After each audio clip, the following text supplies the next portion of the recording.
পিঙ্কুর বাবা গুলুর বাচ্চা মনে হয় এখন বের হয়ে আসবে। আমারও তো তাই মনে হচ্ছে। কিন্তু শোনো, ওর বাচ্চা তো ছোট ছোট হবে, এই ফাঁস দিয়ে যদি পড়ে যায়। একদম ঠিক বলেছো তুমি। এই যে দেখো, এই বেড়াগুলো তো সব ভেঙে গিয়েছে। ঠিক আছে, আমি আরো বেশি করে ভেঙে ফেলতেছি, কারণ এই বাঁশগুলো দিয়ে আজকে নতুন বেড়া বানাবো। আমি বাঁশগুলোকে দাঁত দিয়েই ছিলে ফেলবো।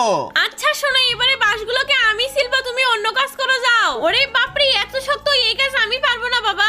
এই তো এই স্টিলের পাতটাকে ভালোভাবে কেটে নেই, এর সাথেই বাঁশের বেড়া লাগিয়ে দেব। গুলু তো ভালোভাবে নড়তেই পারতেছে না, এর পিঠের ভিতরে যে কতগুলো বাচ্চা আছে কে জানে। যখন বাচ্চা হবে তখন গনে দেখিও। তা তো অবশ্যই গণবো আমি। এখন আমি ঘরের এই পুরাতন কাঠগুলোকে খুলে ফেলি, এখানে নতুন করে কাঠ লাগাতে হবে।